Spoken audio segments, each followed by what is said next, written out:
我们要走了吗？对。OK， चले हम गाड़ी में चले और मेरे साथ जाएंगे, ठीक है.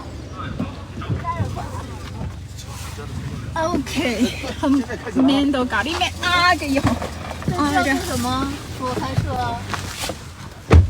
待会儿应该是小飞那边会有那个吧？应该会有一个口令。OK。अभी मैं गाड़ी में बैठी हूँ और थोड़ी देर बाद में वो गाड़ी还在直播？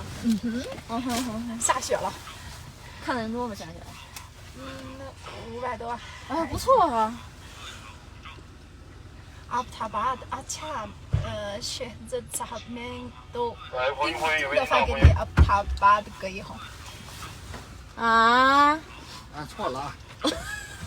और 啊了半天。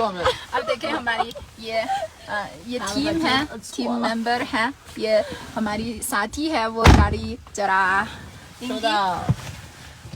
और थोड़ी देर बाद में शायद खुद भी गाड़ी चला होंगी। हम जा रहे हैं, बाय बाय। 那个麦开了吗？ OK， थोड़ी देर मुलाकात करेंगे, ठीक है। 小蜜蜂我的麦在兜里，在哪里？给人拿一下。拜。有呢，收到了。小五帮我拿。